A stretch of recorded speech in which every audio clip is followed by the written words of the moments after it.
Hi hello welcome back. ഇന്ന് നമ്മുടെ സദ്യയിലെ ഒരു ബഹുകേമനെയാണ് പരിചയപ്പെടുത്തുന്നത്. നമ്മുടെ ഇഞ്ചിക്കറി ഇവനില്ലാതെ എന്ത് സദ്യയല്ലേ. പെട്ടെന്ന് ഉണ്ടാക്കിയെടുക്കാൻ പറ്റിയൊരു ഇഞ്ചിക്കറിയുടെ റെസിപ്പിയാണ് കേട്ടോ. അതിനായിട്ടൊരു വലിയൊരു കഷ്ണം ഇഞ്ചി എടുത്തിട്ടുണ്ട്. അതിനെ തൊലിയൊക്കെ കളഞ്ഞ് നല്ല ചെറുതായിട്ട് അരിഞ്ഞെടുക്കുക, പൊടിയായിട്ട് അരിഞ്ഞെടുക്കുക.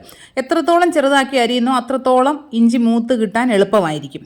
ഇനി നമ്മളൊരു ഇരുമ്പ് ചട്ടി വെച്ച് കൊടുത്തിട്ടുണ്ട്. അതിലേക്ക് കുറച്ച് വെളിച്ചെണ്ണ ഒഴിച്ചു കൊടുക്കുക. ഇനി നമ്മുടെ പൊടിയായിട്ട് അരിഞ്ഞിരിക്കുന്ന ഇഞ്ചി ഇതിലേക്ക് ചേർത്ത് കൊടുത്ത് നന്നായിട്ട് ചുമന്ന് വരുന്നത് വരെ വറുത്തെടുക്കാവുന്നതാണ്. ഞാനിതിപ്പോൾ സാധാരണ നമ്മുടെ കട്ടിംഗ് ബോർഡിൽ വെച്ച് കട്ട് ചെയ്തെടുത്തതാണ്. നമ്മൾ ചോപ്പറിലിട്ടാണ് ചോപ്പ് ചെയ്തെടുക്കുന്നതെങ്കിൽ എണ്ണയിലേക്ക് ഇടുന്നതിന് മുൻപ് ഇത് നന്നായിട്ട് പിഴിഞ്ഞ് അതിൻ്റെ നീര് മാറ്റി വയ്ക്കണം. ഇല്ലാതെ ഡയറക്റ്റ് ഇതിലേക്ക് ചേർക്കുമ്പോൾ എല്ലാം കൂടി നന്നായിട്ട് പൊട്ടിത്തെറിക്കാനുള്ള സാധ്യതയുണ്ട്. ആ നീര് മാറ്റി വെച്ചിട്ട് നമുക്ക് കറിയാക്കുമ്പോൾ അതിലേക്ക് ഒഴിച്ചാൽ മതിയാകും കേട്ടോ. ഇപ്പോൾ ദാ നമ്മുടെ ഇഞ്ചിയെല്ലാം ഏകദേശം മൂത്ത് വന്നിട്ടുണ്ട്. നമ്മൾ ഫ്ലെയിം കൂട്ടിയിട്ടതിന് ശേഷം മാത്രം വേണം ഇത് കോരിയെടുക്കാൻ, ഇല്ലെങ്കിൽ നന്നായിട്ട് എണ്ണ അതിൽ അബ്സോർബ് ആയിരിക്കും. ഇപ്പോൾ നമ്മുടെ ഇഞ്ചിയെല്ലാം വറുത്ത് കോരി മാറ്റി വെച്ചിട്ടുണ്ട്. ഇനി ഒരു 7 ചെറിയ ഉള്ളി വട്ടത്തിലരിഞ്ഞതിനെ ചേർത്ത് കൊടുക്കുന്നുണ്ട്.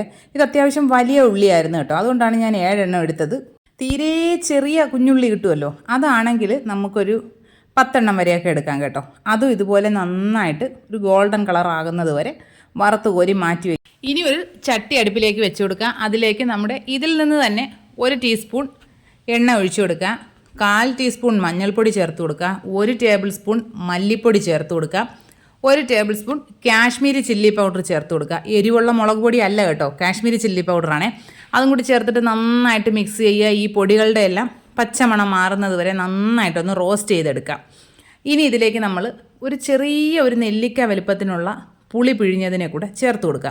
ഞാൻ പുളി നേരത്തെ തന്നെ വെള്ളത്തിലിട്ട് വെച്ചിട്ടുണ്ടായിരുന്നു. അതിനെ ഇതിലേക്ക് പിഴിഞ്ഞൊഴിച്ചു കൊടുക്കുക. നന്നായിട്ട് മിക്സ് ചെയ്യുക. നമ്മളിതുവരെ ഇതിലേക്ക് ഉപ്പൊന്നും ചേർത്തിട്ടില്ല.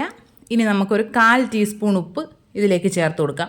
1/4 ടീസ്പൂൺ ഉപ്പ് ചേർത്ത് നന്നായിട്ട് മിക്സ് ചെയ്തതിന് ശേഷം ഫ്ലെയിം ഒന്ന് കൂട്ടി വെച്ച് കൊടുക്കുക. ഇത് നന്നായിട്ടൊന്ന് തിളച്ച് വരട്ടെ. തിളച്ച് വരുമ്പോഴേക്കും നമുക്കിതിൽ നമ്മുടെ ആ ഇഞ്ചിയും ഉള്ളിയും ഉണ്ടല്ലോ, അതിനെ ഒന്ന് ക്രഷ് ചെയ്ത് ഇതിലേക്ക് ചേർത്ത് കൊടുക്കാം. പേസ്റ്റ് പോലെ അരച്ചെടുക്കുക ചെയ്യരുത്, ജസ്റ്റ് ഒന്ന് ക്രഷ് ചെയ്ത് ഇതിലേക്ക് ചേർത്ത് കൊടുക്കാം. ഇനി നമുക്കിതിലേക്ക് ഒരു 1/4 കപ്പ് വെള്ളം കൂടി ചേർത്ത് കൊടുക്കണം. ചൂട് വെള്ളം തന്നെ ചേർക്കാനായിട്ട് ശ്രദ്ധിക്കുക. വെള്ളം കൂടി ചേർത്തിട്ട് നന്നായിട്ട് ഇത് തിളച്ച് വരുമ്പോൾ ഉപ്പ് നോക്കിയിട്ട് കുറച്ചുകൂടെ ഉപ്പ് ഞാൻ ചേർത്ത് കൊടുക്കുന്നുണ്ട്. 1/4 ടീസ്പൂണോടെ ചേർത്ത് കൊടുത്തിട്ടുണ്ട്. പിന്നെ ഒരു 1/2 ടീസ്പൂൺ വറുത്ത് പൊടിച്ച ഉലുവാപ്പൊടി കൂടെ ചേർത്ത് കൊടുത്തിട്ടുണ്ട്. അതും കൂടി ചേർത്ത് നന്നായിട്ട് മിക്സ് ചെയ്തതിന് ശേഷം ഇതിലേക്ക് നമ്മൾ ചേർക്കാൻ പോകുന്നത് നമ്മുടെ ടേസ്റ്റ് ബാലൻസിനായിട്ട് 1 ടീസ്പൂൺ ശർക്കരപ്പാനിയാണ്. ശർക്കരപ്പാനി അല്ലെങ്കിൽ ഒരു ചെറിയൊരു കഷ്ണം ശർക്കര ചേർത്താലും മതിയാകും.